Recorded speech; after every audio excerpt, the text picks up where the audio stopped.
Hello everyone, আসসালামু আলাইকুম। কেমন আছেন সবাই? আশা করি আল্লাহর অশেষ রহমতে ভালো আছেন, সুস্থ আছেন। আলহামদুলিল্লাহ, আমি আমার পরিবার নিয়ে আছি খুব ভালোই। দেশ থেকে, দেশের বাইরে থেকে যে যেখানে বসে আজকে আমার এই ভিডিওটি দেখা শুরু করেছেন, সবাইকে অসংখ্য অসংখ্য ধন্যবাদ।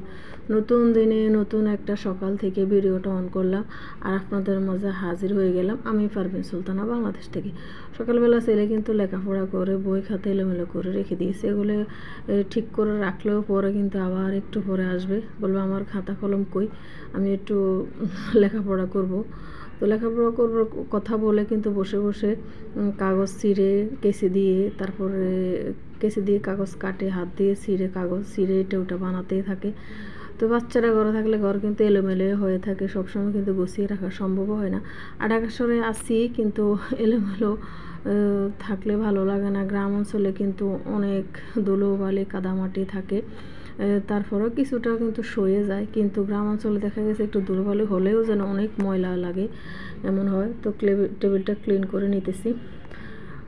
মধ্যবিত্তের পরিবারে, অল্প আয়ের পরিবার যাই বলুন না কেন, কিন্তু দেখা গেছে সময় মতো যদি আমরা হিসাব করে না চলি, আমরা কিন্তু ভবিষ্যতে কিন্তু অনেকটা সমস্যায় পড়ে যাব। আমাদের সন্তানের চিন্তা কথা মনে করে কিছু টাকা যদি আমরা জমাই, তো হিসাব করে চললে কিন্তু কিপটামি না, হিসাব করে চললে কিন্তু আমাদের ভালো হবে, সন্তানের ভবিষ্যতে ভালো হবে। এখন যা আয় করব তাই যদি ব্যয় করে ফেলে তাহলে কিন্তু হবে না। কারণ সব সংসারে, সব ফ্যামিলিতে কিন্তু সদস্যের সংখ্যা এক না, কারোর 5টা সন্তান, কারো 2টা সন্তান, কারো 1টা সন্তান। আল্লাহ যারা যেভাবে দিয়েছে ওইভাবেই শুকর আলহামদুলিল্লাহ। তারপরেও বলবো আল্লাহর দরবারে আলহামদুলিল্লাহ, ভালো আছি, যেভাবে আছি অনেক সুখী আছি। হিসাব করে চললে যে কিপটামি তা কিন্তু নয়, হিসাব করে চললে কিন্তু ভালো হবে। আপনি এক পদ তরকারি এনেছে 1 কেজি, যদি আধা কেজি রেখে দেন, আধা কেজি পরবর্তী দিনে বা পরের দিন খেতে পারবেন। কিন্তু একসাথে যদি রান্না করে ফেলেন, ওই তরকারিটা বাসি হয়ে যাবে, খেতেও ভালো লাগবে না, তখন অপচয় হবে।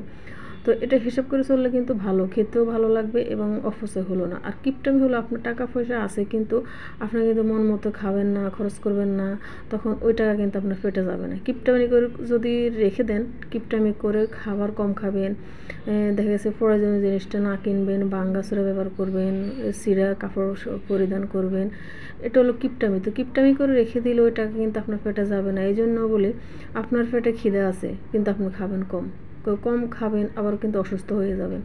আবার একটা জিনিস, ভালো মন্দ খাওয়ার একটা অবশ্যই সময় আছে।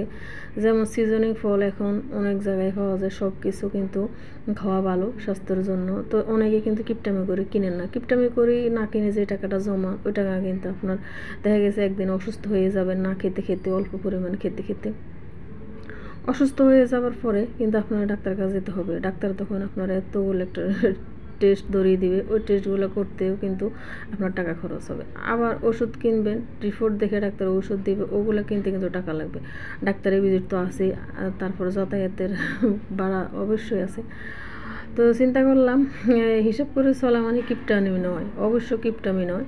হিসাব করে কিন্তু চললে কিন্তু আলাদা একটা শান্তি পাওয়া যায়, আর কিপটামি করে চললে কিন্তু আলাদা একটা শান্তি কখনোই পাওয়া যায় না।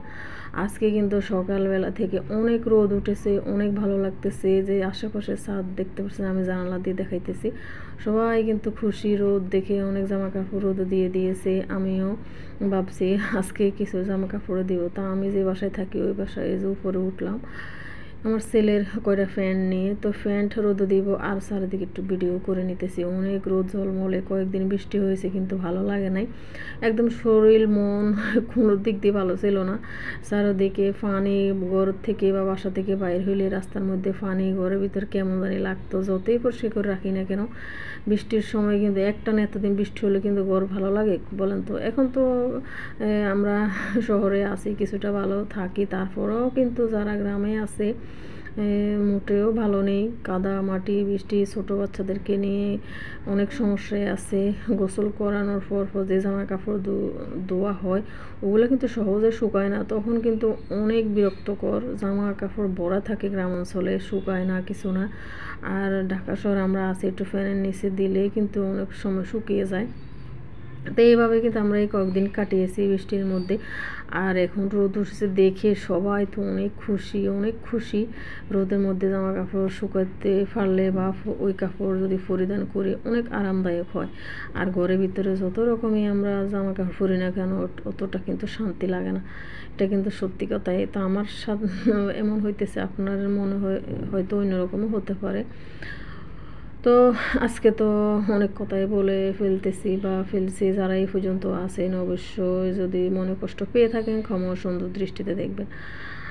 আর যারা আমার নতুন বন্ধু হয়েছেন, যাদের কাছে আমি এখনও পৌঁছাইতে পারি নাই, অবশ্যই আমার কমিউনিটিতে একটা কমেন্ট করবেন। আর যারা আমাকে আগ থেকে সাপোর্ট দিয়ে এসেছেন সবাইকে অসংখ্য ধন্যবাদ। আমার প্রিয় আপুরা কিন্তু অনেকেই আছেন আমাকে কিন্তু আনসাবস্ক্রাইব করে দিয়েছেন, হয়তো আমি কতদিন ভিডিও দেই নাই দেখে ভাবছেন হয়তো ভিডিও দেব না। তো আপুরা আপনারা আমার আবার বন্ধ করে নেবেন, ঠিক আছে?